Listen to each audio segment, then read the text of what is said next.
Hey, you guys, we need to understand this. We have to get this over with. Shule nazo they were made to make us slaves. Ukiangalia vizuri, shule zilianza wapi? They started back in the industrial age and such kind of a thing. Back in the early 1900s. And the reason zilianza ni kutengeneza people who can work, cheap labor, who understand how to operate a machine or such kind of a thing.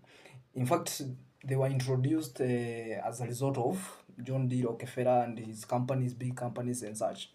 Ukiangalia vizuri, they were made to ensure that people are trained to think the way the businessmen want them to think, simply because they want them to work in their companies. Unaona?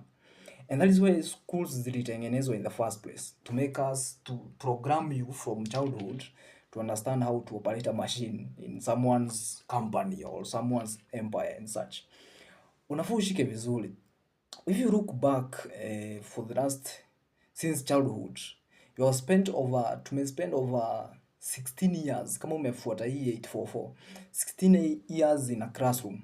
Unasoma tu like 16 years. That is not something small. And at the end of the day, ukiangalia hizo 16 years, the biggest achievement imekuwa ni kucollect hizo makaratasi tunapewa na nini na the Ministry of Education or such.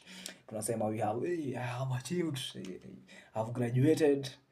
Bro, you need to understand, you have been successfully programmed. You need to understand that very well, simply because at the end of the day, what the schooling does, it removes your independent thought.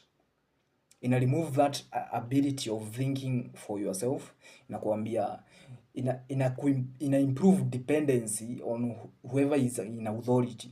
And that is why the governments normally push them so hard, simply because they know very well that through the school you are getting programmed how to depend on someone to solve your problems.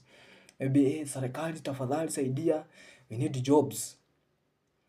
That is a perfect example of what it is. That is what is happening. They're increasing that dependency so that you will always need them to be in control of your life. Technically speaking, unawape a contract to control you, technically speaking. That is what it is. You need to think in a different way, because surely they were not made for you. If you have big dreams, you will agree with me that they are way beyond what you are being taught in class.